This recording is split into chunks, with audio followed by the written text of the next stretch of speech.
Welcome to the Ashby Village Science and Ideas Group. My name is Joe Evinger. I help coordinate this group's events. I am joined today by our co-host and text expert, Hillary Naylor. All of our members here at Ashby Village have varied educational and work experience backgrounds, but we all share a common interest in science and new ideas. We currently have over 60 members in our group. We meet via Zoom on the second Thursday of each month from 3 o'clock until about 4:30. We have a different guest speaker each month who speaks to us on a topic related to science and ideas. We rely on our science group members, all Ashby Village members, invitees, presenters, and others for ideas about new speakers and ways to connect with them. Besides our presentation today, I'm actively recruiting speakers who might present to us in the coming months. Here are some upcoming topics. In February, Clinical Professor Emeritus John Schwartzberg will give us an update on COVID-19. In March, Roger Newman, retired anthropology and history instructor and one of our group's founding members, will make a present to us on birds, in particular the courtship of songbirds. In April, Associate Professor Seth Finnegan, a paleobiologist and geologist, will speak to us on mass extinctions and ancient climate catastrophes. We invite all Ashby Village members to join our group. Others interested in Ashby Village and presentations are also welcome. Today, our presenter is Professor Sean Gavin. Sean holds a PhD in physics from the University of Illinois at Urbana-Champaign. He's an associate chair and professor at the Department of Physics and Astronomy at Wayne State University. His presentation is entitled Delusion, Fusion, and the Age of the Sun. Professor Gavin will now explain to us how this collision between Charles Darwin and Lord Kelvin sort of gave us rise to modern cosmology. And now I present to you Sean Gavin. Thank you very much for your introduction. I'm going to share some slides now.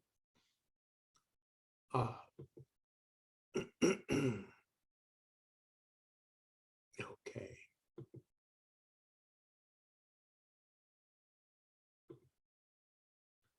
Can everybody see that okay? Yes. Yeah, so there's a pointer and you can stop me for questions. I'll try to stop at regular intervals. But I could forget myself. So so this talk it's about the people who made science back in the 1850s. And I got interested in this topic because I was just, I thought it was just me and my friends that were a bunch of, cantankerous curmudgeons arguing with each other all the time about stuff. And then I realized that this great tradition goes back in history and even among the greatest of scientists. And this kind of got me excited.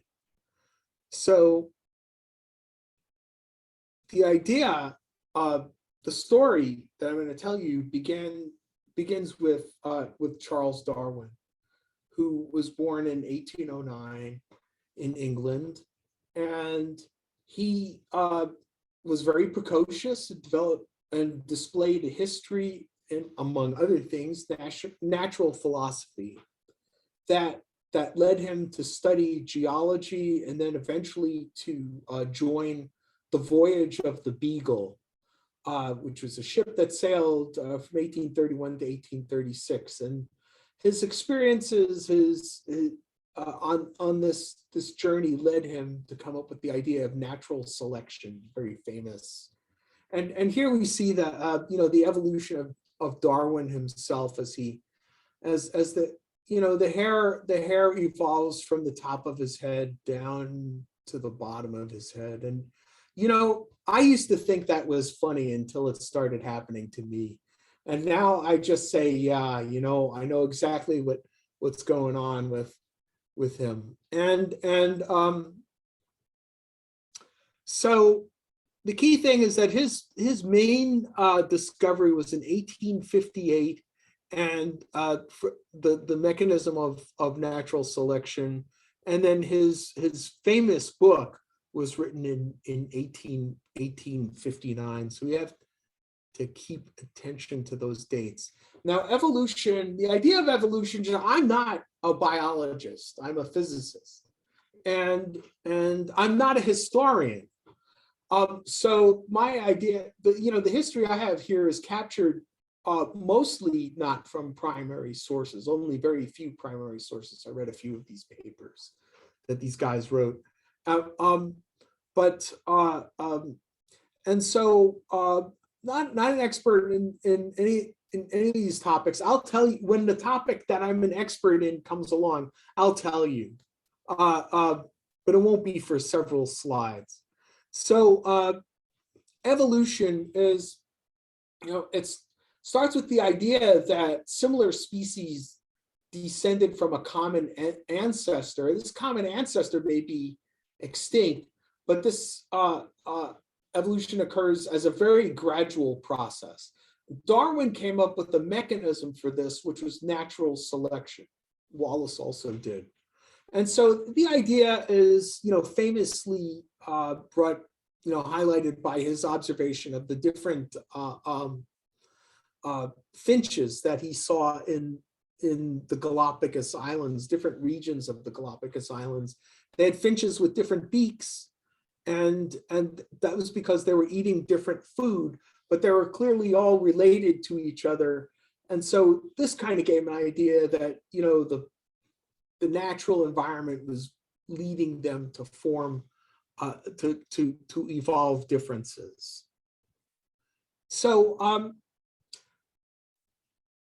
the key thing about evolution is that it takes a long time. Experiments demonstrate evolution due to reproductive isolation. That's the kind that Darwin was talking about in fruit flies after several generations. By placing, what they did was in this experiment drawn in this cartoon, they took some fruit flies and put them in different isolated tanks. And they fed some of the fruit flies a starchy medium, and they fed other fruit flies a maltose medium. And what happened is that over time, after several generations, which is not very long for a fly, a fruit fly in particular, they became so different from one another that they could no longer reproduce through cross mating.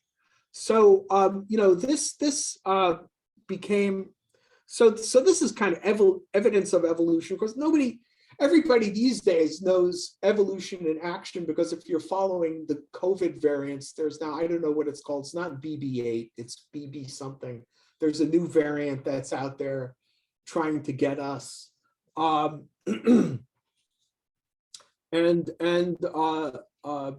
That's an example of evolution. Another one, though, on the human scale is lactose tolerance, which evolved in Europeans over the scale of 20,000 years, and could be seen by migrating. This was a trait that enabled people to live off farms where milk is produced. And so it was very advantageous for Europeans to have lactose tolerance, but it took a long time for this to come about. Now, the fossil record implies that there are much huger changes in evolution, but then these huge changes take millions of years. And so Darwin was aware of that, and he was concerned whether there would be enough time to for the evolutionary processes that he was describing to take place. But he was a geologist, and geologists, especially at that time, had come to the conclusion that the Earth was extremely old. They saw evidence of geological forces acting over vast time scales. There's the geological record, the way mountains look in valleys, things like that. But in particular, they saw they had begun to discover that dinosaurs exist. They began digging up the bones of the fossils of dinosaurs that were very different from any animals in existence today. So the Megalosaurus was discovered in 1828, the Iguanodon in 1825. This picture in the background here is an Iguanodon. These were found in England. And so people knew about this throughout England. And so the geologists in their thinking had come to even an idea that the Earth might be infinitely old. And this idea is called uniformitarianism. Okay, the idea is that natural processes in the deep past operate the same as they do now. It's just that things get recycled by nature. The idea was championed by Charles Lyell, who wrote a famous book, Principles of Geology, and he was one of Darwin's mentors and friends. So their idea is that there's a steady state of volcanism, sedimentation, erosion, and such processes that they're constantly changing the Earth around, but the Earth, according to them, could have been around for a very, very long time, maybe even possibly forever. But that idea was not enough for Darwin. Darwin wanted to have evidence of the age of the Earth and its sufficiency for evolution in his Origin of the Species. So he attempted to do a quantitative estimate to support the idea of uniformitarianism and evolution. So one thing that he took to mind was this region in England, in southeast England, called the Weald. And this is it. And the way it looks is that there's a chalk region and another chalk region on the opposite side, and what looks like other layers that are sort of cut. And so the idea was that there are folds of different layers, which over the course of thousands and millions of years were eroded to reveal these layers. Okay, so what Darwin did was he estimated that it would take 300 million years for the Weald to evolve to its present state. And this, it has to be said at this point, right, that Darwin had a kind of a small problem, which is that he was not very good in math. Okay, and he knew he was not very good in math, and so he was uncomfortable with his level of mathematical preparation. But he was really good at other stuff. Obviously, he's quite brilliant, right? He just had a math problem. But this one got him into trouble, okay? Because he was off by a factor of 10 in his estimate of the age of the Weald, and it's really more like 20 or maybe tops 30 million years that it took for this feature to evolve to its present state. Okay. So how did this get to be a problem for Darwin? Well, now we get to the part of the lecture which is about the age of the sun. And on the one hand, you have Darwin, and he's saying that evolution may take a lot of time, but geologists agree that the Earth is very old. And on the other side is this guy named Lord Kelvin, with the title Lord Kelvin. William Thomson is his name. He says that physics limits the age of the Earth and the sun. Okay, so Darwin has to be wrong. And so how did this fight take place? And so we have to recall a little bit about Lord Kelvin here. And here's Lord Kelvin undergoing basically the same evolutionary process that Darwin underwent. He was born in 1824 in Belfast. He was a child prodigy. At the age of 16, he'd already published 12 scientific papers in theoretical physics. And mathematics. He became, at the age of 22, a chair of natural philosophy at the University of Glasgow. And by 1848, he had done his signature work, which is really the Kelvin scale of absolute temperature. So yeah, it's that Kelvin, okay? And he also did a lot of stuff in thermodynamics, the first law of thermodynamics, the second law of thermodynamics. He did a lot of work in thermodynamics. But he was knighted eventually for work that's a lot more got to do with the Industrial Revolution. He pioneered the first transatlantic telegraph cable. And then eventually he was labeled the first Baron Kelvin. And Kelvin is the name that he picked. There's a river going behind the University of Glasgow called the Kelvin River, and he named himself after that river. And he got this title for inventing the second law of thermodynamics. Now, just to give you an idea of how famous, how much of a big deal Kelvin was at the time, he is buried in Westminster Abbey alongside Sir Isaac Newton.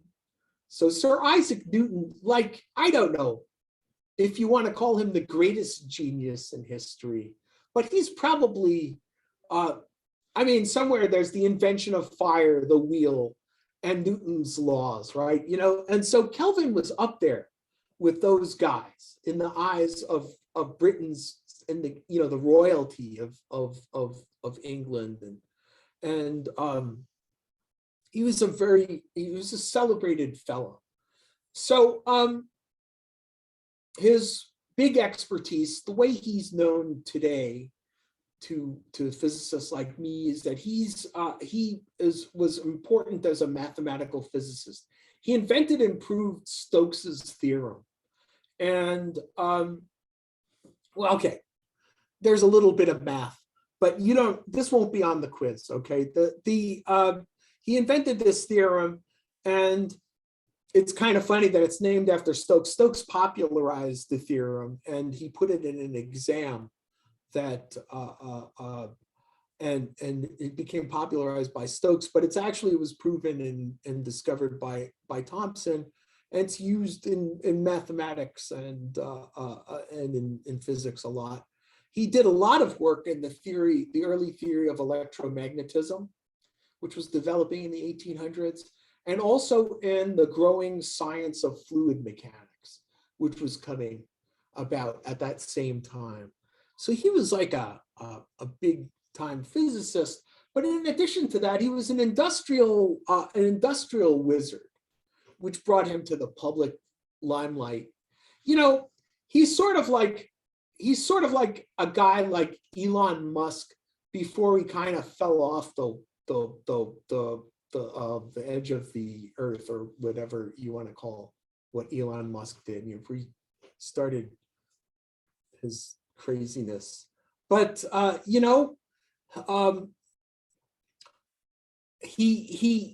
what he did was he guided the design for the laying of the first transatlantic telegraph cable, and this involved his theoretical knowledge of electromagnetism together with engineering innovations to make this work.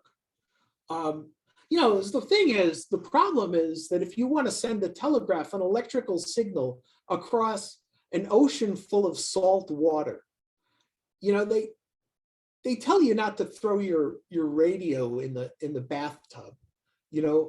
Think of what would happen if you have a cable going across the bottom of the ocean, right? He had to come up with a way to make that work. And that was not so easy, but he did it, and he became wealthy, and he got knighted as a result of this. and became just like the celebrity guy. But his physics discoveries were in thermodynamics. He took part in the invention of the first law of thermodynamics, which was developed in 1850. And this is the idea that energy is conserved in all of its forms. Okay, so heat energy, such as the energy that's produced in a steam engine, can be turned into mechanical energy, and all of this process conserves energy. So no energy can be created and destroyed. That's Kelvin's.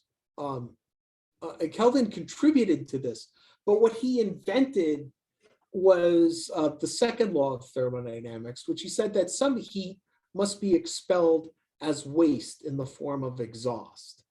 Okay, so even though energy is conserved, some of the heat that's produced in a steam engine has to go out the top of the engine in the form of exhaust.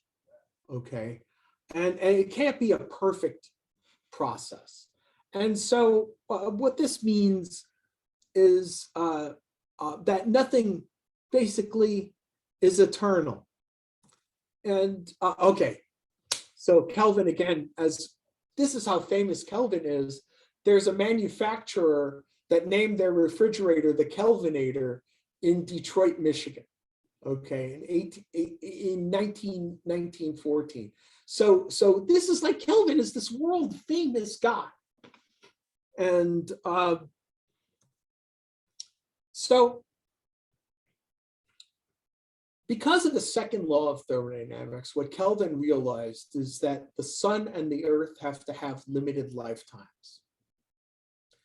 And there could be no perpetual motion. So what this meant, and he understood this, is that the sun is not eternal, and the earth is not eternal, and even the universe can't be eternal. There has to be some process, heat death, that takes place eventually, in which everything just ends. So the question Kelvin asked is, how long can they possibly live?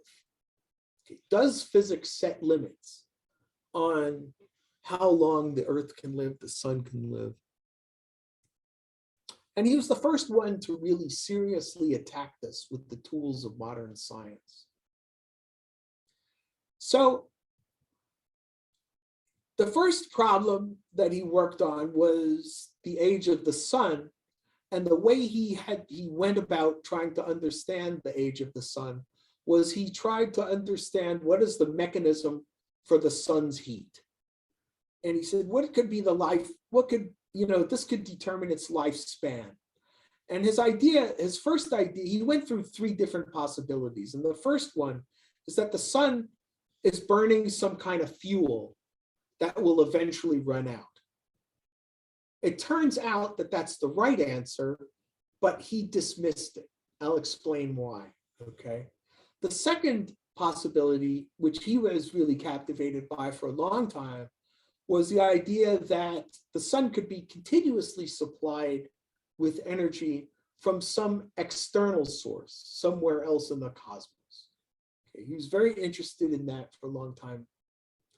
But then the one that he eventually settled on as the best source of energy for the sun is gravitational contraction. Okay, so let's talk about first the source of fuel. Okay, Kelvin at the time knew only about chemical reactions. And so he said, could the sun be burning? The sun is certainly emitting a lot of light and probably heat. And so could it be burning? And so the first idea, which is a very popular idea among scientists in the day, was that the sun is made out of the same stuff that the earth is made out of, because why would it be different? And so maybe the sun is burning coal. Maybe there's like a big forest that's on fire, okay? And so today, what we know is that the sun is made out of hydrogen. It could be burning hydrogen. But if you use coal as an energy source, then now this is the only equation that you do have to know in this talk. Okay. The first is that if I take the total energy that's available and divide it by the observed energy emission rate, then I get a time, and that time is the amount of time that I have to burn this energy. So it's like if you're driving your car, then your car tells you how much range you have on a tank of gas. Basically, it's doing this calculation. It's saying you have 14 gallons of gas in your tank. This much energy is burned by your engine when you're driving at 60 miles an hour. This is how long you have to drive, okay? So that's what this equation is. And so what Kelvin did, he says he looks at the total energy available if the entire sun is made out of coal. He divides by the observed emission rate, which is all the light that's emitted by the sun that he can measure. And he gets that the age of the sun is 10,000 years. Now, if you took the most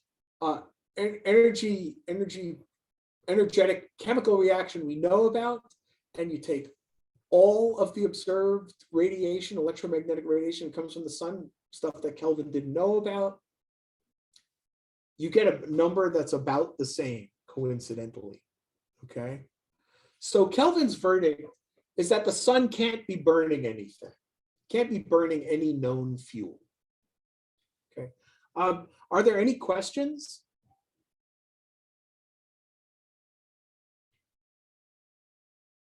I would like to ask a question. Was it when Kelvin was coming up with these first and second laws of thermodynamics, and he reached the conclusion, by and large, what I heard was that no engine is 100% efficient. In other words, some energy will be lost in the conversion of a material into steam power in this case. What led him to reach that decision? Was it based just on his observation of steam engines? Yeah, he did it. He did it based on let's see, what did he do? He was thinking about the efficiency, the possible efficiency that you could use when you take one engine and use it or if you take an engine, you can take an engine and use it as a generator. And you can use that engine to drive another engine and as an engine. So in other words, you have a generator that's making power over here by using steam, by burning fuel. And you have another generator which is using that energy as an input to turn to make wheels turn or something like this, right? So that's how to do work, to move something, or to work a factory line or something like that. And so he thought about how that could work. And based on the logic of that process, he showed that the most that can happen is that nothing is gained or lost. And if nothing is gained or lost, you can figure out that there's an efficiency that you can have, a maximum efficiency that you can have. I don't know if I'm explaining it that well. No, but that's it would seem that it was thinking. pretty much it was based upon his observations of steam engines and maybe some other machinery. Yes, that's right. And so he was thinking about steam engines, and to prove it as a general law in thermodynamics takes some work, but basically everything can be reduced to being either a generator or an engine. So even molecules, for example, in cells that perform the function of motors, follow these the second law of thermodynamics. And nobody's found a violation of it. And, people are looking. It's in the end, it all comes down to experiments. Okay. And so his idea, though, you see what I'm saying? Yes, I see. No, thank you. Yeah, that's a great question. Well, Sarah has a question too. Sure. Hi, I was curious whether Kelvin was working in isolation or if he really was working with a group of other like minds researching, and but he was the big, the big cheese, so he gets the credit, or if he really, if these are unique to him, these developments. Well, some of them are, and some of them aren't. I mean, the transatlantic telegraph was certainly a large industrial project that he was part of. I don't even really know if he was leading it. It's just you wheel out Professor so and so, who's the esteemed character, and he was that one. But he was also a big wheel in that sense. He was making a lot of the connections that needed to be done. When it came to thermodynamics, he was working with other people, but in those days, they kind of wrote to each other. So he was communicating with Joule. The guy, the unit of energy is named after Joule. He figured out the equivalence of work and heat. And they were writing to each other, and he may have been sitting in Glasgow with his other professors, but I don't think he was working with anybody there that I know of. But I'm sure he had students and such, and perhaps junior colleagues that he talked to. And by that time, there would have been some transatlantic correspondence as well, communication. Yes. So all of that was developing through his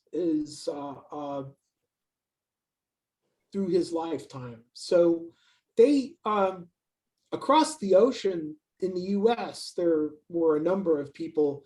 There are these great people of this field. There were several in Germany and in France, and in the U.S. there was this guy named Gibbs, who was also very big in terms of the development of thermodynamics. So Kelvin was early in thermodynamics, but it was, they're trying to figure out how to make steam engines better. And this is the Industrial Revolution. Mm-hmm. So there's money to be made, right? This is not just, this is not like Einstein with E equals mc squared, right? This is a pursuit that has application and that people are paying attention to. So we're going from a theoretical to very concrete applied, use of those ideas. Right. Yes. Yeah. Thank you. Sure. Further questions? Okay, so right now, so what have we done? We're trying to figure out one of the three mechanisms for the sun to be hot. And the first one that we've just ruled out is or that Kelvin has ruled out, is that there's no fuel that he knows about that can be burned that can keep the sun alive for more than 10,000 years. And he's saying, I've got dinosaurs that are older than that, right? So he knows that the Earth has to be older than 10,000 years, way older. So the other possibility was that the sun could be continuously fed with energy from a constant rain of meteors falling on top of it. And he was really delighted by this idea. And he thought that, well, meteors would come in and then they would burn up and smash into the surface of the sun and release heat energy and keep the sun burning. And he said, if there's enough space dust out there to keep this going, then the sun could live infinitely long. And the problem is that he was eventually able to figure out that this is wrong. And he did that by studying the orbit of Mercury around the sun. And he found that he figured out how many meteors that had to fall on the sun per year in order for the sun to keep burning. And he realized that much mass between the sun and and Mercury would perturb the orbit of Mercury too much. So he realized that it couldn't be that there's that much meteoric stuff falling on the sun. And he was depressed for a while. But then he came up with this idea of gravitational contraction. And the idea is that the sun radiates heat from its surface layers. The sun became hot when it was formed. And then the sun would continue to radiate heat from its surface layers. But then the outer layers would cool a little bit.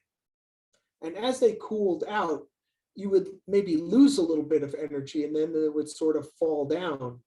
But this falling down would compress the gas within.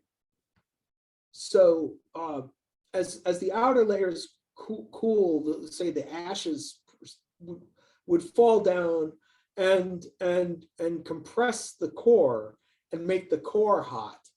And so this process would kind of continue to keep the sun hot while it's collapsing. So the outer layers are cooling, but the inner layers are heated up and being crushed. And so this mechanism, he realized could keep the sun hot for quite some time. And the way he estimated the time was, he said, well, the total gravitational energy in the sun comes from Newton's law of gravitation. Okay, I lied. There's another equation. I'm sorry, I can't help myself. It's just, I can't help myself. So the total gravitational energy comes from Newton's law of gravitation. And he says, that energy is really huge. And from that really huge energy divided by the rate at which the sun emits heat, the sun could live for 20 million years. Okay, and if you do this calculation right, you get a number which is more like about maybe 10 million years or so. But it's not. He kind of said, well, maybe there's stuff I don't know about, and it could be a little bit larger than that. And he said 20 million years was what he felt would be the maximum that could come from this mechanism. And this is important for him because Kelvin said that the sun is 20 million years old. And Darwin said that the Earth, not just the Earth, he said that the wheel, part of the British Isles, had to be 300 million years old. And this was a major contradiction from his point of view. So he said that, but the question is, really, what's interesting about this is that he was really going after Darwin when he made this estimate. Because here's a quote from Kelvin, which is too long for me to read, but what he's basically saying is Darwin is saying this, and physics is saying, Darwin is saying 300 million years, physics is saying 20 million years. Who are you going to believe, right? And in those days, because Darwin was not the big shot that Kelvin was at that time, I mean, Darwin was really concerned. And what was Kelvin's motivation? It's interesting to consider. In his 1862 paper on the origin of the sun's heat, he wrote, "The second law of thermodynamics, proves that motion is irreversible." And he says the sun and the earth are not eternal, and that means that the heat death of the universe is inevitable. So Kelvin said it's impossible to conceive either the beginning or the continuance of life without an overruling creative power. So the sun's end requires a beginning. And to Kelvin, what that meant was that the beginning requires the existence of God. And so he kind of felt that this was an important he was kind of finding evidence of God in the finite age of the sun, okay? And he was uncomfortable for the same reason with the idea of evolution. I mean, there are still people uncomfortable. Okay, this is not gone away, over the years, right? But Kelvin was motivated by the same basic idea. He was a very religious fellow. He went to God has intervened in my presentation here, and I've lost my slide. Let me just, I pressed the wrong button. Sorry, that's very funny. So, okay. So Kelvin was a guy who went to church every day, basically. He went to chapel every day. He's a very religious fellow. This is not unusual at all in that time.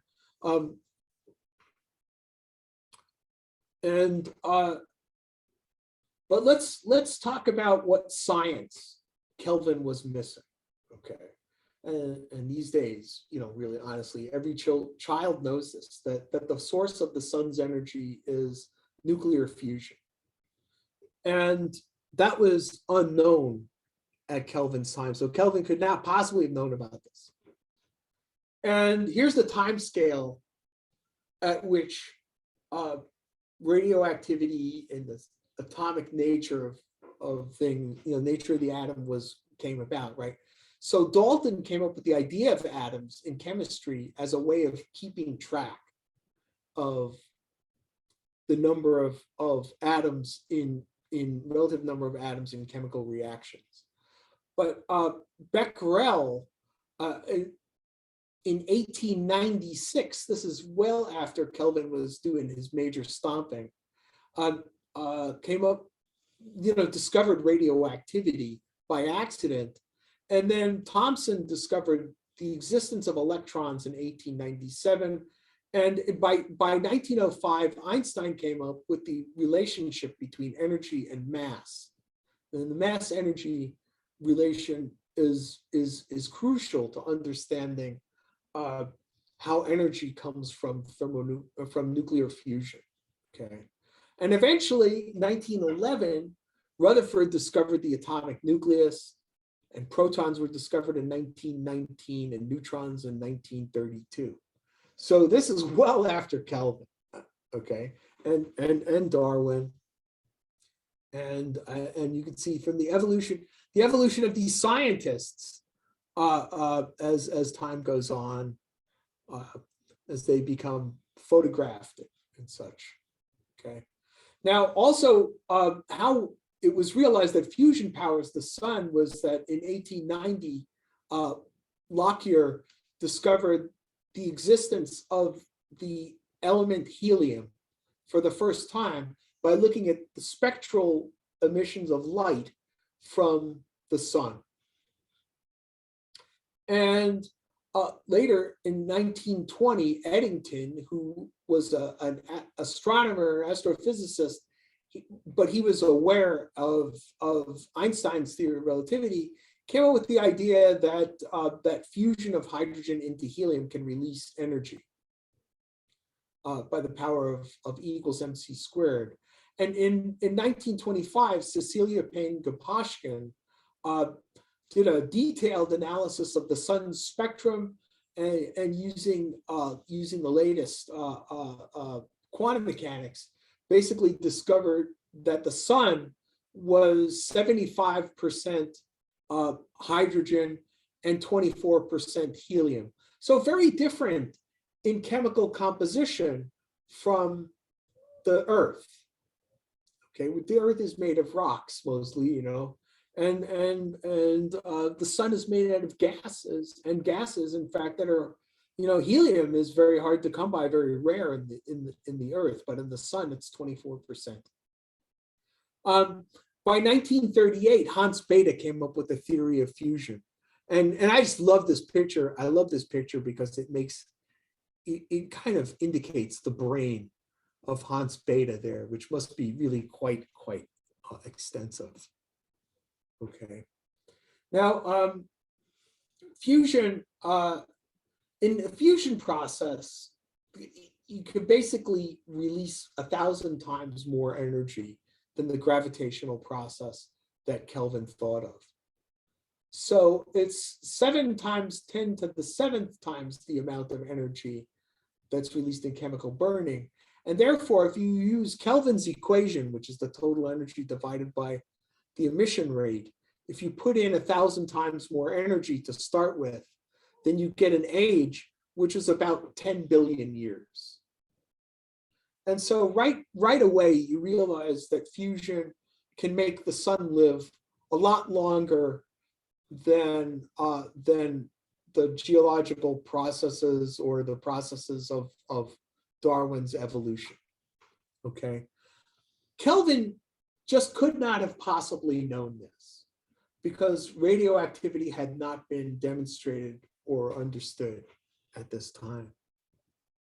So what we know is that fusion involves the low mass nuclei whose energy is combined to make higher mass nuclei.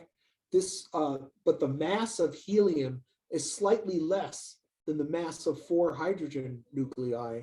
So that extra mass is where the energy comes from, that fraction of the mass. And even if it's a tiny fraction, even though it is a tiny fraction of the mass, it's enough. The sun is huge. It's enough, and it's made entirely of hydrogen to power the sun for 10 billion years. Okay, it's a much more efficient energy source, and he couldn't have known. And it turns out that his mechanism of gravitational contraction also plays an important role in stars, not necessarily as the primary source of energy, but as the first source of heating. Gravity draws the matter. The idea is this, that, you know, when the sun is born, gravity draws in matter from dust clouds, and this matter comes crashing down and heats up the star to begin with. Eventually, you know, Kelvin's mechanism heats the core, and eventually the core gets hot enough so that fusion can take place. And then once fusion takes place, the star could live for billions of years. Okay. So Kelvin wasn't, you know, wrong. They're just details he didn't know. Where he kind of got out of, you know, you kind of went over the edge was when he started to talk about the age of the Earth, because he thought that the Earth would be formed near a melting temperature of rock and cool like a big block of hot coal. Okay. And what he did was he measured the temperature in the temperature gradient in mines. So he went down in mines with a thermometer and figured out how much hotter it is as he goes deeper inside the earth. And he realized that the earth is hotter inside than it is outside. And he used that to calculate how much heat is conducted through the earth's crust. And from there, he inferred a rate of heat loss. And he got that the age of the earth is around 20 to 400 million years old. And so from there, he got a number. See, this is what happens to scientists, right? You know, he has one number, which is about 20 million years old, which comes from the age of the sun. And he has another number, which is the same ballpark, which comes from his age of the earth. And he goes, bam, I must be right. And then he becomes convinced. Now he's got it. He's onto it. Nothing can stop him. Okay. So now the true age of the earth, he realized that people realized that there's a problem with Kelvin's reasoning, which is that he was thinking of the earth as just a big hot lump of stone, whereas what it really is it's a hot molten core surrounded by a thin insulating crust, sort of like a cup of hot coffee inside a styrofoam cup. Okay. And this was pointed out by John Perry in 1895. Perry was Kelvin's former student. He worked with Kelvin on the telegraph, to telegraph line. And Perry also invented the world's first electric car. So, you know, he's no slouch. And he comes up to his old advisor and says, excuse me, sir, it could be that convection inside the earth, inside the molten interior of the earth could make the earth last a lot longer than you think, okay, in your estimate. And you know, but Kelvin was having none of it, right? He wouldn't listen. The other thing that came up was that, you know, radioactivity was decayed. Radioactivity was discovered, which meant that the Earth was deriving a lot of its heat from radioactive decay, could be deriving a lot of its energy from radioactive decay. And Kelvin was basically ignoring this. He was ignoring the importance of radioactivity. He was ignoring people talking about that the inside of the earth could be liquid. You know, nowadays we think this is obvious, right? You look at a volcano and you see the earth, if you cut it, out comes this molten rock, right? This molten lava. You think, how could Kelvin have ignored this, right? But you know, I mean, in hindsight, it's kind of, it's hard to, you know, imagine, you know, so here,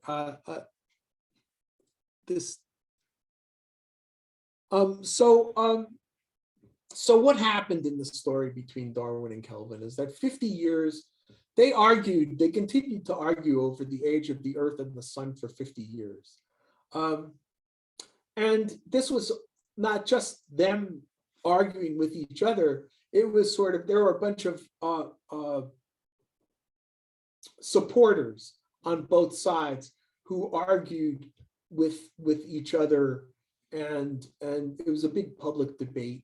And in the meantime, the sciences of evolution-based biology and physical geology advanced rapidly.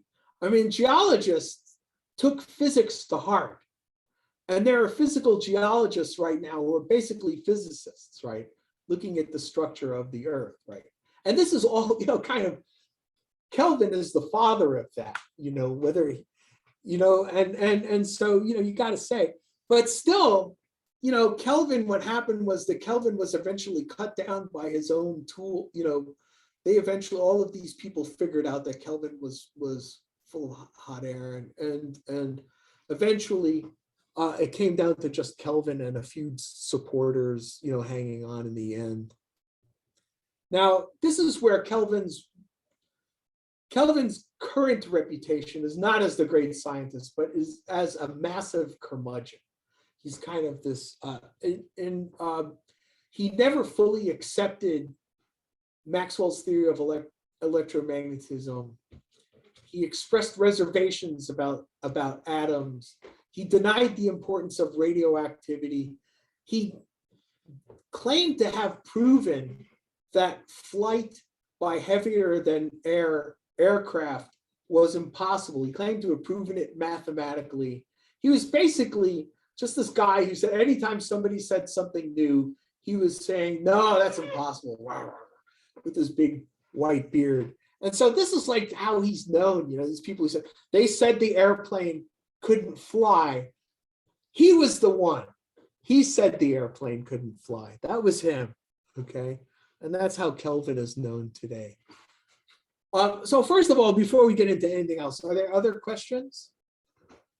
Are there any questions?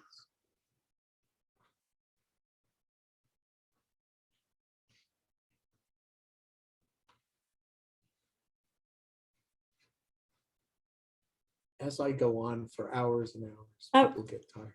I have a quick question. Was he Church of Scotland then? Oh my God. So I want to know how the reconciliation of science and religion came to, how that worked out. Or okay. Kelvin was born in Ireland, Belfast. He's Protestant. Okay. And this is significant because everybody knows about the Troubles, which aren't anymore, but once were, in Ireland between the Catholics and the Protestants. And he was a supporter of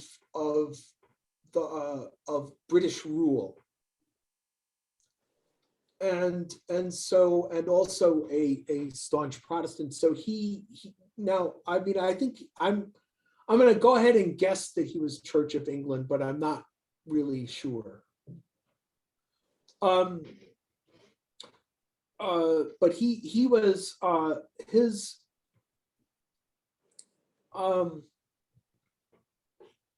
but this is also part of his life because a lot of his fame and notoriety came from the support of the monarchy, you know, Queen Victoria, and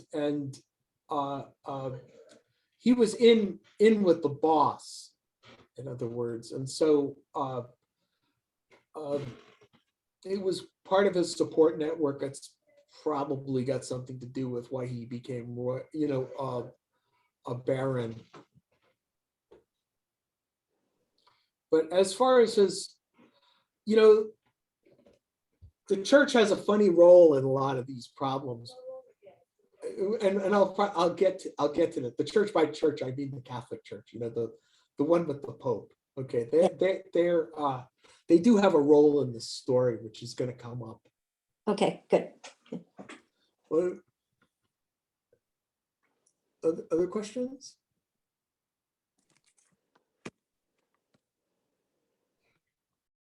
No. So now Kelvin had three questions. He's talked about the age of the Earth and the age of the sun, but he also said that the universe should have a finite age. And he was entirely unable to address that question at the time. But this was a question that he had, and it became addressed later. And this story here is quite an interesting one. Okay.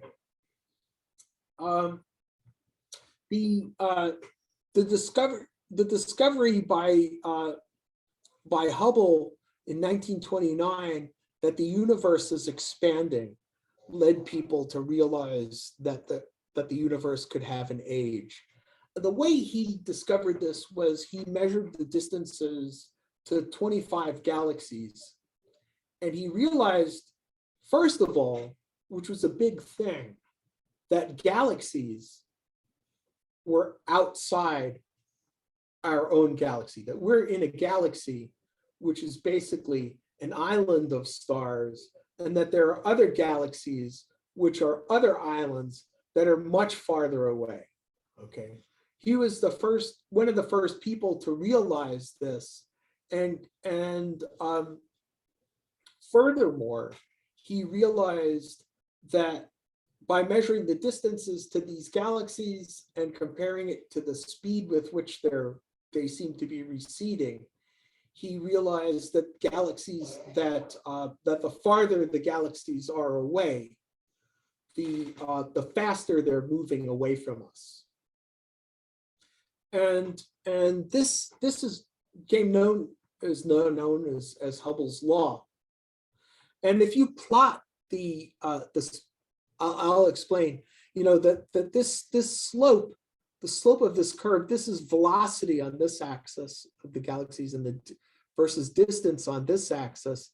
And these points are Hubble's data points, the galaxies that Hubble measured. And he found this slope here. And that's what he called Hubble's law. Or I don't know if he called it Hubble's law. Folks now call it that. And so how expansion measures the age of the universe is the following, right? So the slope, yeah, I really lied about the equations, didn't I? So the slope of this is velocity versus divided by distance. And so if I can rearrange that equation to get distance is equal to velocity times time. And so from there, what I can find is that 1 over Hubble's constant is a time scale, which is roughly the age of the universe. Now, and a number you get from 1 over Hubble's constant is basically that the universe is 14 billion years old. Okay. Now today's best estimate, which uses general relativity and information from cosmic microwave background and other things, is that it's 13.798 plus or minus 0.037 billion years old. So people there's this is a big deal. Now,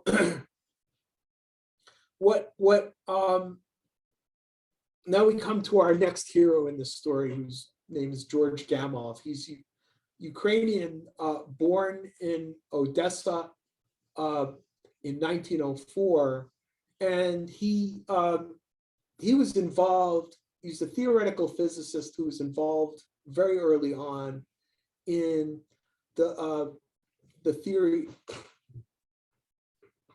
Let me look at some. Okay, I'm sorry, I lost my place.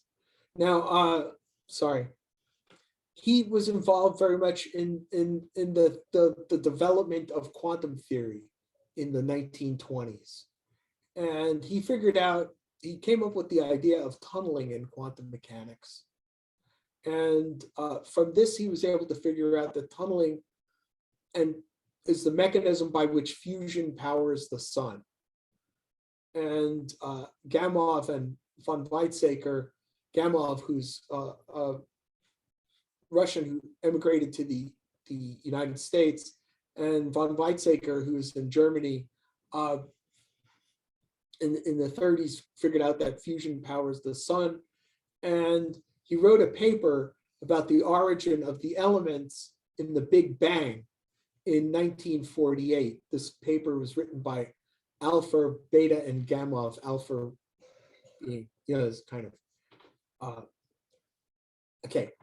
He had a sense of humor, this guy, Gamow.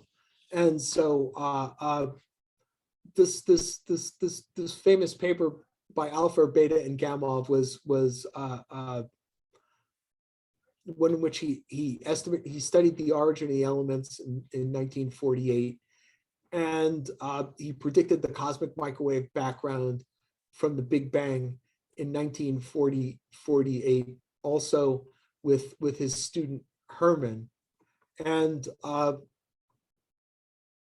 so he was big in the idea that if the universe is expanding, then once upon a time all of the mass that we see today in all the stars must have been down into a single point. Okay, and Gamow realized that all of the, he studied how the Big Bang would produce the elements that we observe.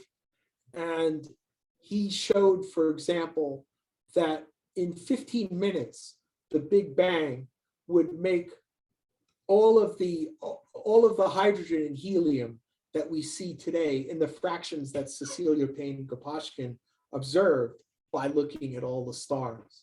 Okay, so now,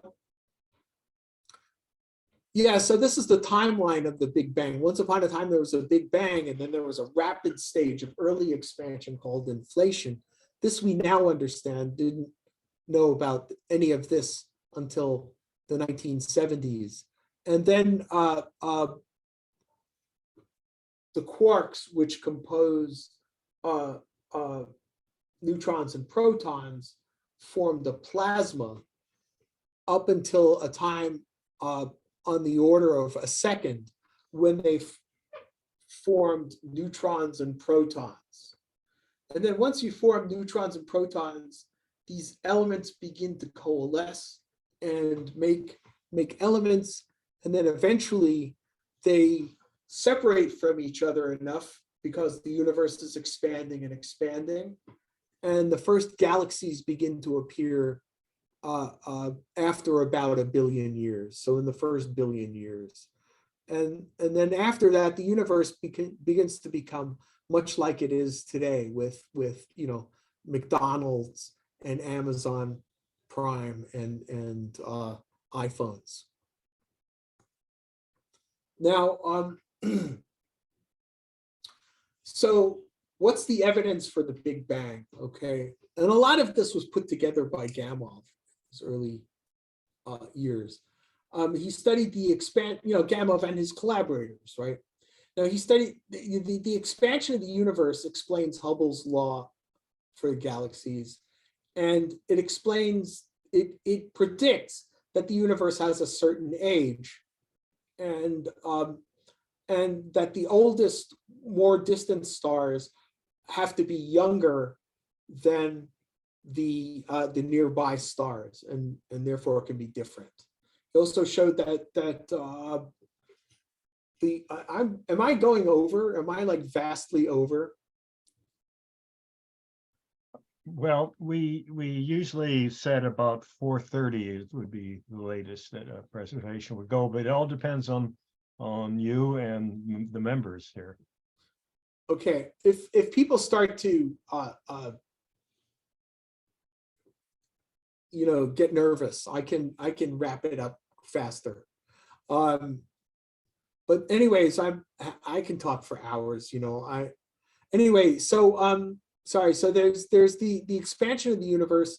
Big Bang can create all of the chemical elements, and then there's also this cosmic microwave background radiation, which comes about later on in the evolution when all of the atoms move so far apart from each other that they're no longer interacting with light. And so this was predicted by Alfred Gamow and Hermann. Okay, and now, so there was a fight about this too, as you might well imagine, and it consisted of two people. There's George Gamow on the one hand, who says the universe is expanding, the Big Bang must have made most of the matter.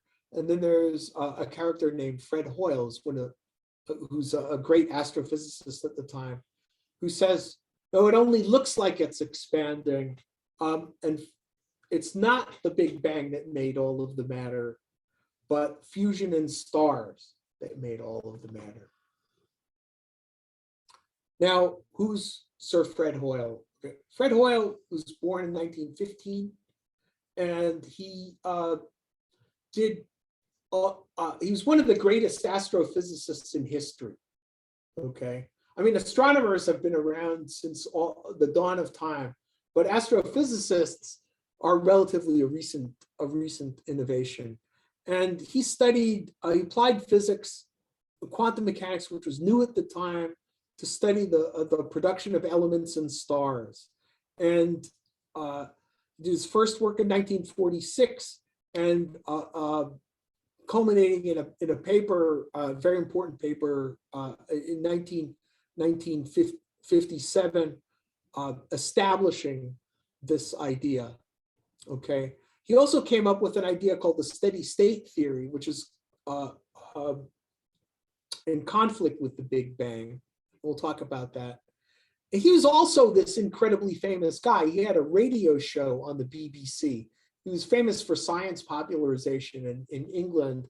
And he, in fact, named the Big Bang theory the Big Bang because he thought it was stupid, and he gave it a goofy name, the Big Bang. He said, "What do you think? There was this Big Bang and everything was made?" That's kind of the way he was bringing it up. But anyway, that's the name, and he named it. He was the Plumian Professor of Astronomy and Experimental Physics in Cambridge University in 1958, and he was knighted in 1972. So this is the alpha, beta, and Gamow paper. Famously, beta was not on the paper.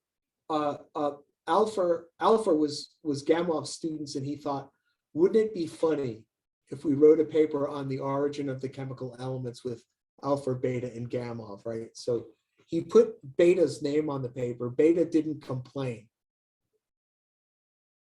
And so the idea is that, does fusion in the hot Big Bang make up all the elements? Gamow said it's possible to build them up step by step. And the problem with it is that there's no elements in between carbon and lithium and carbon and helium. So there's no mass 4, no mass 5, no mass 8. So his theory actually didn't really quite work, but he did a calculation. And see, this is another thing about theoretical physics. He did a calculation, which these are the observed abundances of all the different elements as a function of atomic mass. And his calculation was this curve. It fits all that data. And he goes like, he sees that fit and he goes, ka-ching, we're right, This is the thing, right? On the other hand, Hoyle's idea of stellar fusion is he showed that fusion in red giant stars can generate elements up to from carbon up to iron. And he showed that supernova explosions from such stars can generate elements heavier than iron. And he wrote this classic paper on Burbage, Fowler, and Hoyle, in which he showed how all these processes can generate the elements. And then he claimed that these explosions and also collisions between heavier objects like neutron stars and stuff could generate elements and spread the elements throughout the galaxy. And this is basically the standard model of astrophysics today. So, when Carl Sagan said we're all made of star stuff, he was quoting Hoyle. Okay, this is and so here's from the famous picture, there's the Burbage, Fowler, and Hoyle here, and the second train in the talk. Fowler was a big fan of trains, and there they are presenting him with this really cool train. And they wrote this paper on the synthesis of the elements in stars. And it turns out that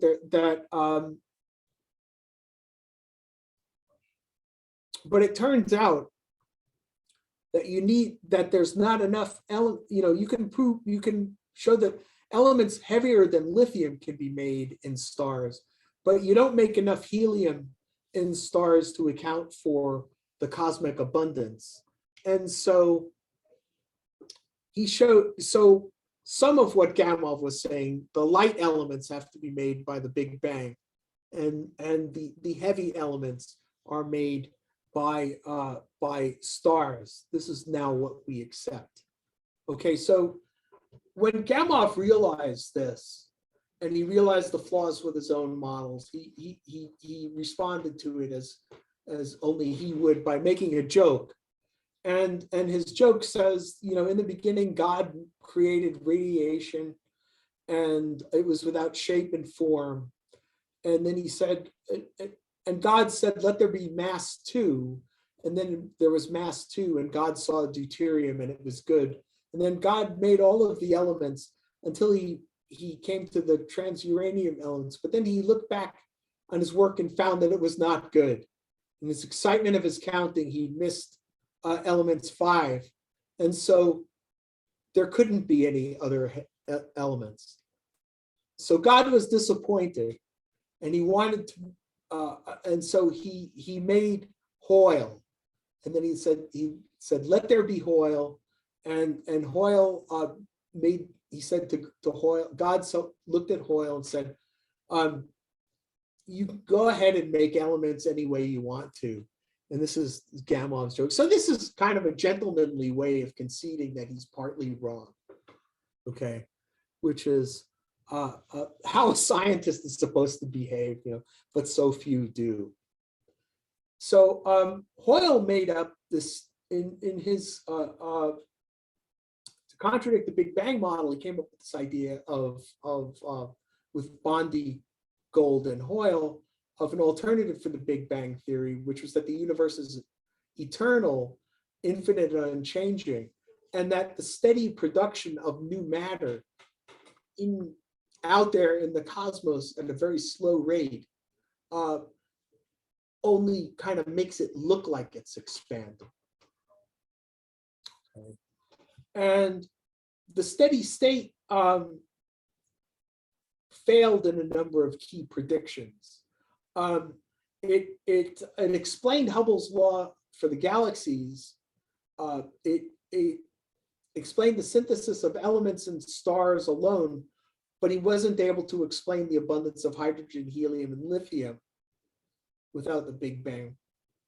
But he wasn't able to explain at all the existence of the cosmic microwave background. And he wasn't able to explain the fact that distant older galaxies are compositionally different. They have different elements than the ones that are nearby.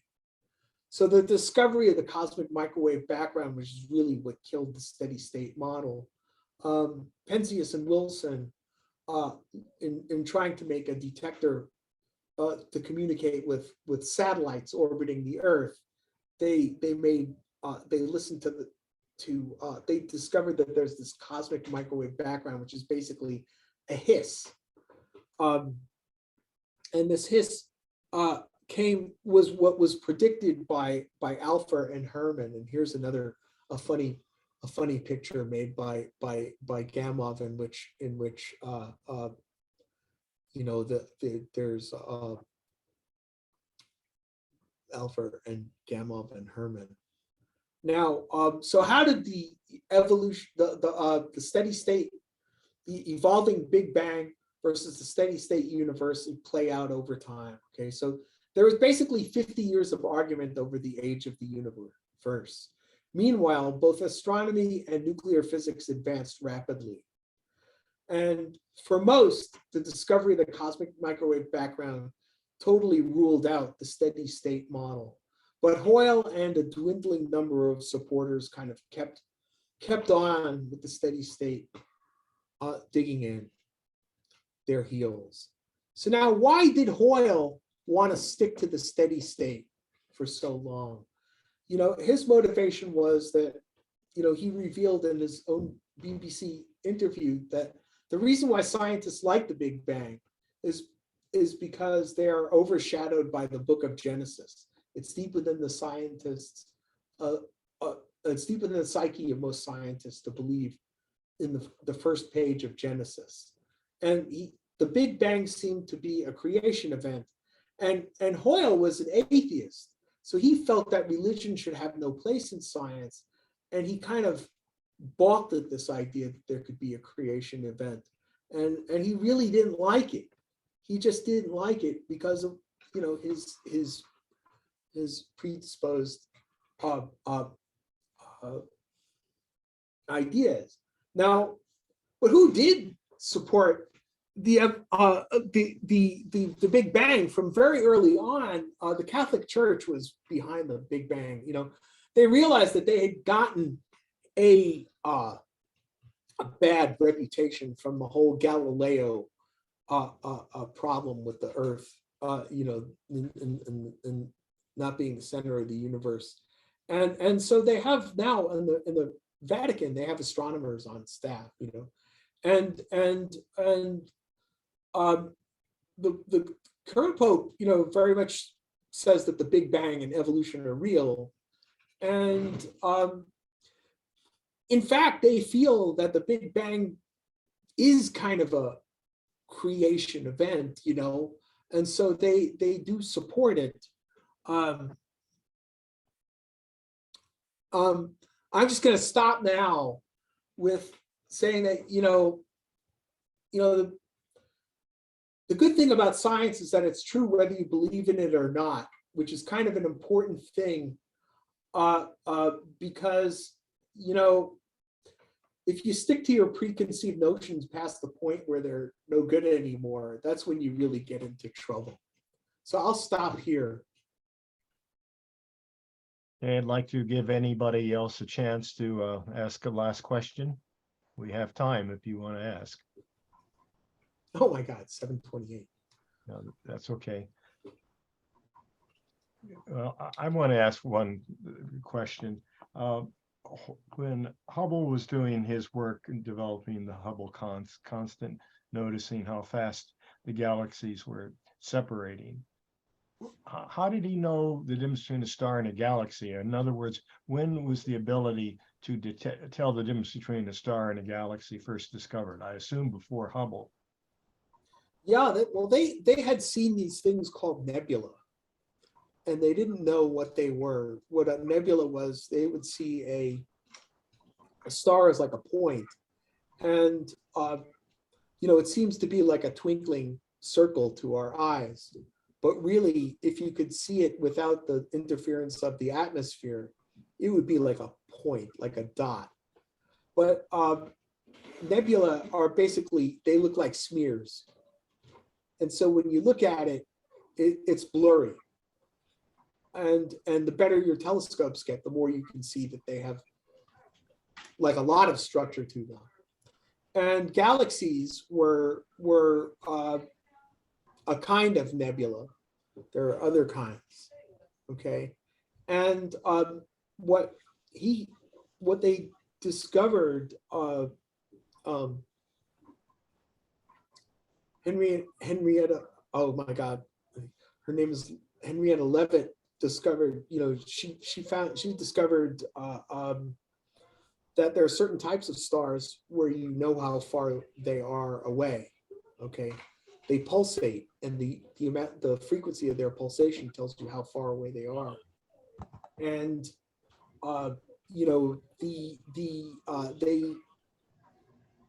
astronomers in the turn of the century picked up on this and started measuring the distances to everything, and they found out that and Hubble and his friends found out that that galaxies were outside of our galaxies because they could spot within these nebula these kinds of stars that were pulsating. So that's how it happened, that they figured out that the galaxies were far enough away. But at that beginning time, things were not very well quantified. So there was a lot of debate about this. It was, for a long time, because his early estimates of how far away they were really wrong. I'm sorry?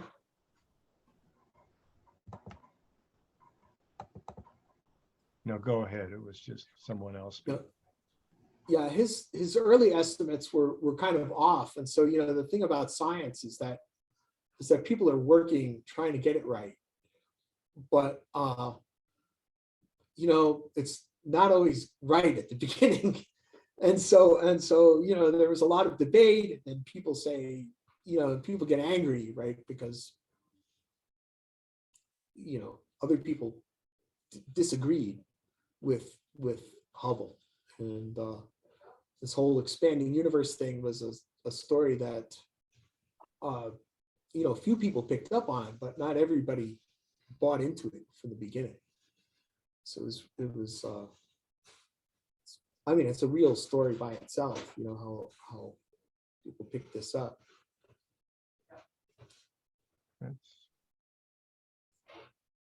It was one of the people who was very early in coming up with the, applying the theory of general relativity to explain the expansion of the universe was an abbot named Lemaitre.